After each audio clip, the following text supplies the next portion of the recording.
बहुत दुख के बाद के साथ ये कहना पड़ रहा है कि जस्ट कुछ समय पहले, कुछ चंद मिनटों पहले आपने भी सुना सब लोगों ने कि हमारे भारत रत्न पूर्व राष्ट्रपति प्रणब मुखर्जी नहीं रहे। आपकी श्रद्धांजलि।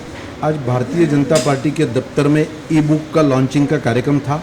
कार्यक्रम की शुरुआत में ही जब पूर्व राष्ट्रपति प्रणब मुखर्जी नहीं रहे ये न्यूज़ आई तो तुरंत हमने निर्णय लिया, उसको श्रद्धांजलि सभा में हमने कन्वर्ट किया।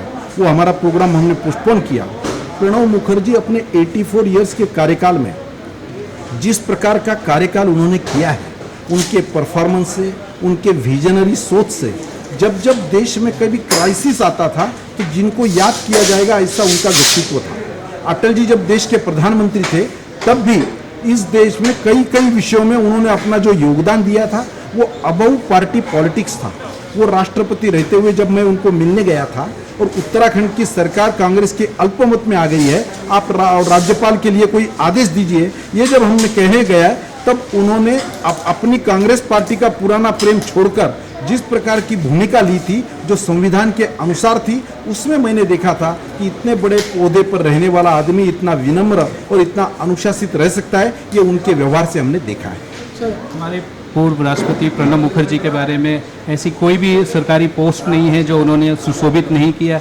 ऐसा कोई पॉलिसी, फॉरेन पॉलिसी हो, फाइनेंस मिनिस्ट्री हो, या फिर अर्थ के बारे में बात हो, या फिर पॉलिटिक्स के बात में हो, या अपने अपोजिशन पार्टीज़ के वो दिन भी याद है जब 14 को जब प्रधानमंत्री डेजिग्नेट हमारे नरेंद्र मोदी जी राष्ट्रपति जी से मिलने गए थे और वो कितनी सरलता से उनको रिसीव किया और उनको आशीर्वाद दिया और एक नई श्रृंखला शुरू हुई।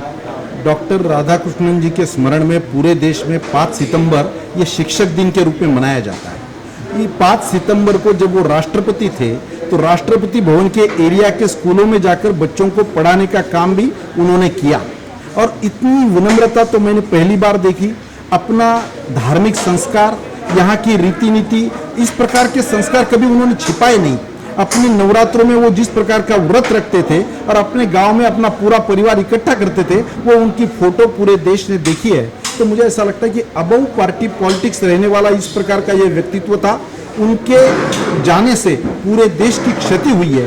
कई बार उन्होंने अपने व्यवहार से ये साबित किया है। राष्ट्रीय स्वयंसेवक संघ के मुख्यालय में जाने का जब उनको निमंत्रण मिला तो पूरे देश में चर्चा बड़ी गर्म थी कि उनको जाना चाहिए, नहीं जाना चाहिए, वो जाएंगे, नहीं जाएंगे। अपार्ट फ्रॉम अपने घर का विरोध है, अपने पार्टी का विरोध है, तब भी अपना संकल्प उन्होंने पूरा किया और देश में एक मिसाल ऐसी पेश की कि इस लोकतंत्र वाले देश में कोई संस्था अनटचेबल नहीं रहती है। उनके निमंत्रण पर वहां जाना चाहिए और अपनी बात रखनी चाहिए। सर, आपके साथ बहुत बार आपको मौका भी मिला होगा उनसे 1-to-1 इंटरेक्शन के लिए। कुछ संदर्भ जो आपको आज इस वक्त इमीडिएटली याद आती हो, जो आपको उनके बारे में, उनके व्यक्तित्व के बारे में कुछ बताती हो? उनकी बेटी जो आज कांग्रेस की प्रवक्ता है, उनका एक डेलीगेशन में विदेश में जाने का हमें मौका मिला। वो कांग्रेस की प्रवक्ता थी, मैं भारतीय जनता पार्टी का पदाधिकारी था और हमारा बहुत अच्छा व्यवहार और जिस प्रकार के हमारे संबंध बने, तो वो आने के बाद मैंने खुद प्रणब मुखर्जी जी को वो शेयर किए कि हम आपकी बेटी शर्मिष्ठा के साथ ऐसे ऐसे डेलीगेशन में गए थे। तब उन्होंने जो अप्रिशिएट किया कि बोले इसी प्रकार का व्यवहार होना चाहिए, राजनीति के जगह पे ही करनी चाहिए और व्यक्तिगत जीवन में अपने सभी जो लोगों से संबंध प्रेम के, सद्भाव के, सरलता के होने चाहिए। इस प्रकार का उन्होंने जो अप्रिसिएशन किया वो प्रसंग मैं आज भी नहीं भूल सकता। आप उनको पूरे भारत के पटल में, भारत के इतिहास के पटल में आप उनकी पोजीशन को कहाँ आंकते हैं और कहाँ तक रखना चाहेंगे? बहुत कम नेता है जिनको पार्टी पॉलिटिक्स के ऊपर देखा जाता है, सोचा जाता है और उनकी सोच वहां तक सीमित नहीं रहती है। ऐसे नेताओं में से प्रणब मुखर्जी जी एक थे। इसलिए उनका चहेता वर्ग पूरे देश में और अलग अलग पार्टियों में है और उन्होंने अपने व्यवहार से ये सिद्ध किया कि वो इसी प्रकार के इतने उच्च कोटि के, उच्च प्रतिभा के धनी, फाइनेंस मिनिस्टर रहते हुए इस देश के जिस प्रकार का उन्होंने सोचा था, खुद मंत्री का अपने डिपार्टमेंट पर इस प्रकार की पकड़ होना, ऐसी मिसाल भी उन्होंने उस टाइम पेश की थी। भारत का यदि जो इकोनॉमी खुलना था, प्रणब मुखर्जी जब फाइनेंस मिनिस्टर थे, शायद वो एक कड़ी था और आज हम 2020 में 30-35 साल का वो डिस्टेंस, वो कवर हमने किया। उनके राजनीतिक जीवन में कई बार उन्होंने अपने विपक्ष की सरकार होते हुए भी विपक्ष की सरकार की भी सराहना की है। कांग्रेस पार्टी को कुछ कहना भी पड़ा तो वो भी बात ओपनली उन्होंने कहने में कभी हिचकिचाहट नहीं की। तो मुझे ऐसा लगता है कि ऐसे नेता के जाने से पूरे देश की बहुत बड़ी क्षति है।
Download Tarang online radio app from Google Play Store.